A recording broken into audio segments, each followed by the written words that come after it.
नमस्कार, फिर से आपके साथ कुछ शब्द साझा करने आया हूं, लेकिन इन शब्दों को साझा करने से पहले एक सूचना दी जाएगी।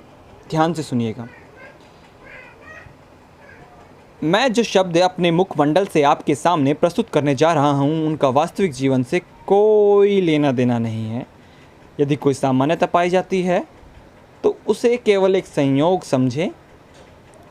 ये पूर्ण रूप से एक कल्पना पर आधारित है।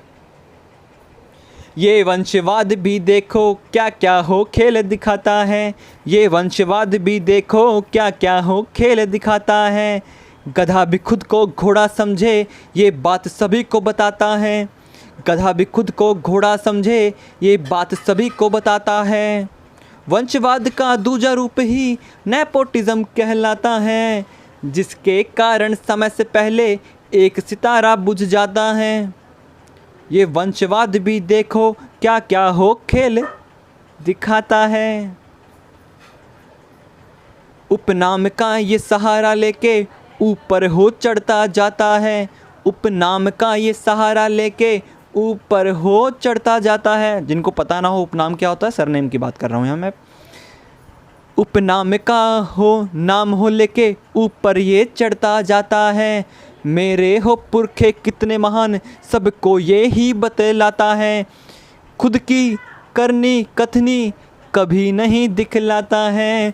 पुरखों की करनी पे ही जीवन भर ये हो खाता है।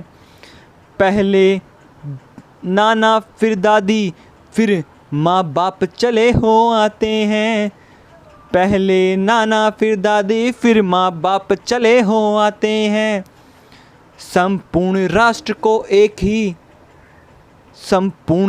को एक ही परिवार में घुमाते हैं। यहाँ तात्पर्य 130 करोड़ लोगों से नहीं, 140 करोड़ लोगों से नहीं, 700 करोड़ लोगों से नहीं, 4 या 5 लोगों से है परिवार का मतलब। तो भ्रमित ना हो। ये वंशवाद भी देखो क्या क्या हो खेल दिखाता है। जो लगी मूर्तियाँ रोड पे, एक डायलॉग मूवी में सुना था, उसी से ये शब्द लिए हैं। जो लगी मूर्तियाँ रोड पे, ये वंशवाद की नींव है। जो लगी मूर्तियाँ रोड पे, ये वंशवाद की नींव है। ये वंशवाद भी देखो क्या क्या हो खेल दिखाता है। मेरे पुरखे थे महान, हर बात पे बतलाता है। उनकी नाक थी मेरे जैसी, इस हद तक ये आ जाता है। ये वंशवाद भी देखो क्या क्या हो खेल दिखाता है। हद तो तब हो जाती है जब आपका उपनाम कुछ और होता है और केवल आप वंशवादी बनने के लिए अपना उपनाम ही बदल देते हैं। ये वंशवाद भी देखो क्या क्या हो खेल दिखाता है। जो वंशवाद की सबसे बड़ी समस्या है वो ये है कि वो आपके आने वाली भावी पीढ़ियों को खा रहा है। क्यों? क्योंकि जब कोई किसी भी जगत का सितारा हो, चाहे राजनीतिक हो या फिल्म इंडस्ट्री या कोई और, उनके पुरखे बैठ जाते हैं और आप योग्यता को छोड़कर उपनाम पे चलने लग जाते हैं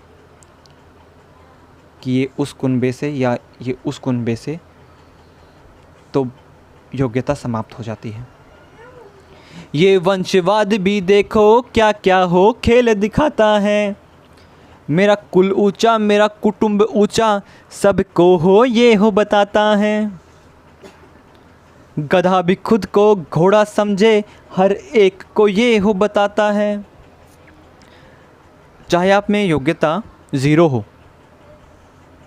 0, परंतु यदि आप किसी ऊंचे वंश से हैं जिसमें किसी एक पुरखे ने काफ़ी अच्छा काम किया है, तो आने वाली 10 पीढ़ियाँ उसको खाती हैं। और इस स्थिति में एक राष्ट्र उत्थान की तरफ नहीं जाता, उन्नति की तरफ नहीं जाता। ये वंशवाद भी देखो क्या क्या हो खेल दिखाता है। करनी कर्मों को छोड़ के अतीत की बात बताता है।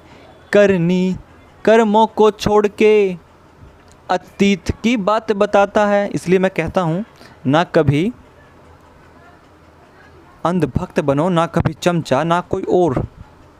अपना आपको जो ईश्वर ने जो चक्षु दिए हैं ना, चक्षु बोले तो आपके नेत्र, उनका प्रयोग करें।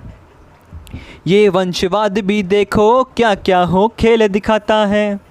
मेरा कुल ऊंचा, मेरा कुटुंब ऊंचा, हर बार यही बताता है।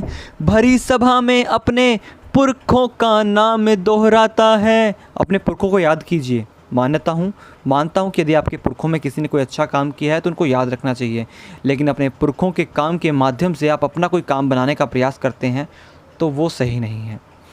ये वंशवाद का खेल भी क्या क्या हो रंग दिखाता है।